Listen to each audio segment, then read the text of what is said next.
কেন এই সমস্যা? আরে পাগল না, জায়গাটায় ধান বান সিদ্ধের থেকে সেই গেলে টিউবওয়েলটা সুন্দর করে খুলে মুলে নিয়ে থিয়ে দিতে হবে। এর মধ্যে যে ধুলো ময়লা যাবে সেকবলের নিচেই যে পানি থাকে না, সে তো ওই সেকবল তো নষ্ট হওয়ার সম্ভাবনা হয়ে যায়।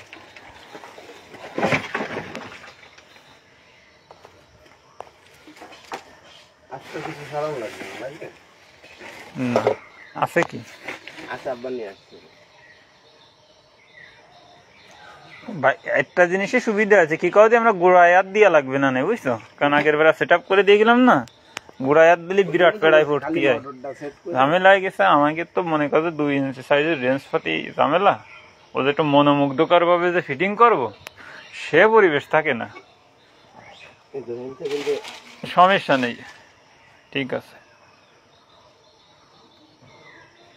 ডাইরেক্ট কল বাদে সেট করা যায় না? আচ্ছা, কল বাদে তোমার এই মোটরে তো ওই বোরিং বড় না, পানি টানি উঠতে পারে না। আর তোমার তো পাম্প কি কদিনই, তোমার যে পাম্প সেই পাম্পের নাম আছে ইরিগেশন পাম্প। জেট না, যে হাউস আছে হাউসের মধ্যে পানি দিলাম, ওই পানিতে হাওয়া ট্রেনে উঠে নিয়ে আসলো। জেট আর ইরিগেশনের মধ্যে এতটুকুই পার্থক্য। এটা তোমার জেট পাম্প লাগাতে হবে। ইয়ে তোমার দেখছো এই 2 ইঞ্চি বোরিং, এটা কয় ইঞ্চি বোরিং ছিল? 2 ইঞ্চি। আগা গোড়ায় 2 ইঞ্চি বোরিং, 1.5 ইঞ্চি মোটর। ওই তো 1.5 ডেলিভারি, 2 বোরিং 2 মোটর, 2 বোরিং হয় 3 4 হয়। 2 করেছি। সিঁড়ি আর আগে করিলে তুমি এনি কল ছিল, মূল এনি কল মানে টোটালি বিল্ডিং এ ছিল না, তাই? বিল্ডিং ছিল না তো বোরিং করিছো কি রে? বিল্ডিং থাকার আগে বোরিং? হ্যাঁ, ওই তো কলভার্ট ছিল এই জায়গাটায় না, এই সিঁড়ি ছিল না। হ্যাঁ, আর সব ছিল এই জায়গাটা। এই যে কলেজ তোমারে কইলাম কি এই জায়গাটাতে একটু আমাদের একটু পাইপ কিনে দিয়ে না, একটু পাইপ মেরে দিবা না, এনি এই না দিলে ডিয়াল ঢুকতে হবে তাই না। ওই কাটবো কেন? 1/2 ইঞ্চি পাইপ দিয়ে ওই যে বাল্ব আছে না, ওইখান থেকে তারটা কোনায় দিয়ে ফিলারের গায়ে নিয়ে এসে ব্যান্ড দিয়ে তল দিয়ে দেবো, যাতে এনে ছাগল টাগল ওঠে ছেলে ফেলে। যে এটা তো তার লাইন, আমি ওই সময় করলাম 1/2 ইঞ্চি পাইপ টানি তেমন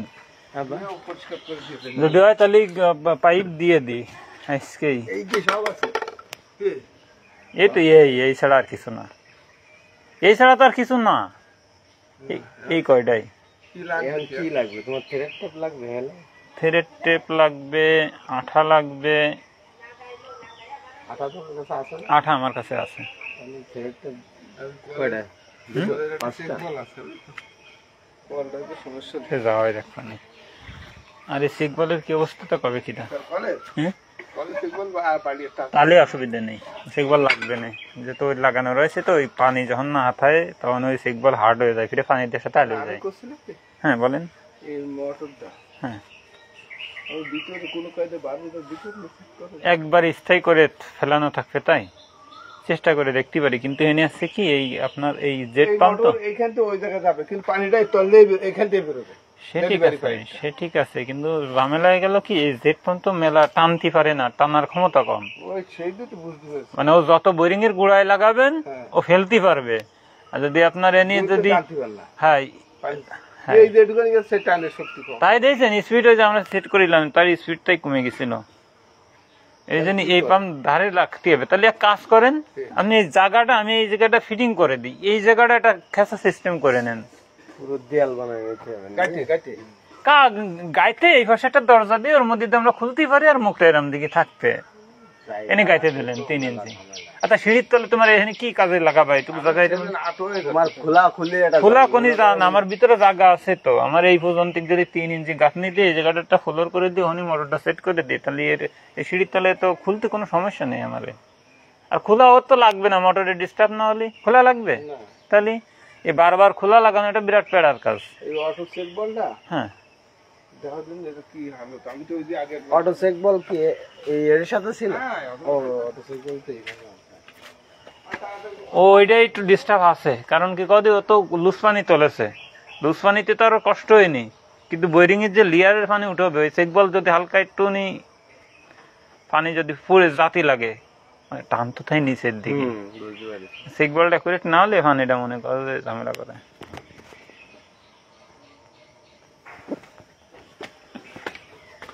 আর এই জায়গায় কিছু যাও না কেন? ছেলে ফেলে ওঠো, কবে পড়বা? ওরে না, মানুষ অনেক সময় উঠতে যায়, হাত পা গড়ে, মাথা ঘুরে যায়। ফল করা গাছ, আম আম কাঁঠাল কই তোমাকে? হ্যাঁ, আস্ত কেটে হবে, আস্ত খাবো।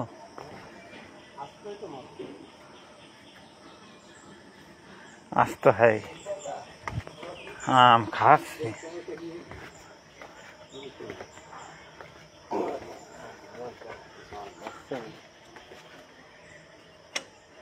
ঠিক আছে, ঠিক আছে, একটা ঠিক বলে দাম মেলা টাকা, এরা যাও, একটু কষ্ট হলেও আমরা মনে করেন যে কোনো ই করে দিব, বুঝছেন। এখনই বর্তমানে কত জানেন এর দাম? কত? প্রায় 1200 টাকার উপরে। তাহলে ওই সময় তো 12 ও সরি, প্রায় ওই সময় কেন? 1800 টাকার উপরে নেবে না। তাই, আমি কোথায় করি? ওই সময় তাও আমাদের সব দোকানে পাওয়া যাবে না। এখন ঘটনা হচ্ছে, এই চেকবুক করলে একটা রোগ আছে, খালা সেটিং হলে ভালো থাকে। ভালো থাকে। আর আছে শোয়াই দিলে কি হয়, হচ্ছে ওই যে ওষুধ দিয়ে হ্যাঁ হ্যাঁ, আমি খাড়া কি সেটিং করে দেওয়া যাবে? এই যে খাড়া, খাড়া সেটিং করলে তাহলে টেনশন থাকে না। হ্যাঁ খাড়া করা যাবে। ওই এই হেজনি পিল লাগবে আর একটা। তাহলে আর একটা অ্যালবো মানে হেজনি পিল, মানে কোনটা সে? এই যে শর্ট পিস, এই প্লাস্টিক হলেও সমস্যা নেই, তো এটাতেই দেবো দিলি। এই খাড়া সেটিং। কিন্তু বোরিং কিন্তু একটু উপরে উঠে যাবে। এটা দেবো হচ্ছে ওই জায়গায়, হ্যাঁ বুঝেছি। ওইটা ওই জায়গায় দেবো, দিয়ে ওর মুহে এলবো দেবো, হ্যাঁ হ্যাঁ, এলবো দিয়ে এবার ডাইরেক্ট এনে দিয়ে দেবো। তাই যেহেতু শর্ট করতে হবে, সেটা একটা হেজনি বিল হলে মুখি লাগাই দিয়ে দেবে, বুঝছো। এটা ছিল না বা ও থাকলে সে প্যাস নেই, ও তো কত দাম? আরে প্লাস্টিকেরটা দেখি কয় টাকা, দোকান নিয়ে আসবানি তো পাওয়া যায় না। তো 2 ইঞ্চি একটা প্লাস্টিকের হেজনি বিল, অসুবিধা কি? না সুবিধা ঠিক আছে, কারণ হচ্ছে এটা আমি দেখেছি। আমার ফোন আগে আমি খুঁজে আমি করছি কনে, তুমি যে নিয়ে এসে আলু সেটিং পারবে না নে? আলু সেটিং গেলে পানিতে ধরে রাখা ভয় থাকে, মানে ওয়েটে সেক বলটার ই হয় না। আর যখন খারাপ হয় না তখন একটু পানি যাবে না। আচ্ছা, তাহলে খালি একটা হাজনি ফিল লাগবে আর থ্রেটে পাঠা, থ্রেটে হোক না লাগবে না, খালি হেজনি বিলের ব্যবস্থা করো। থ্রেটে আমার প্রচুর পরিমাণে। বাজারে যাচ্ছে না। হ্যাঁ, আচ্ছা, তাহলে দিয়ে দেন, ঠিক আছে অবস্থা। হেজনি বিল নিয়ে আসবো। তাই পুষিয়ে দেবে কি? কয় টাকা নেবেন তা কয় না, প্লাস্টিকেরটা কত? শুনে নিয়ে আন্দাজ করতে লাগবে। মানুষের দোকান করলে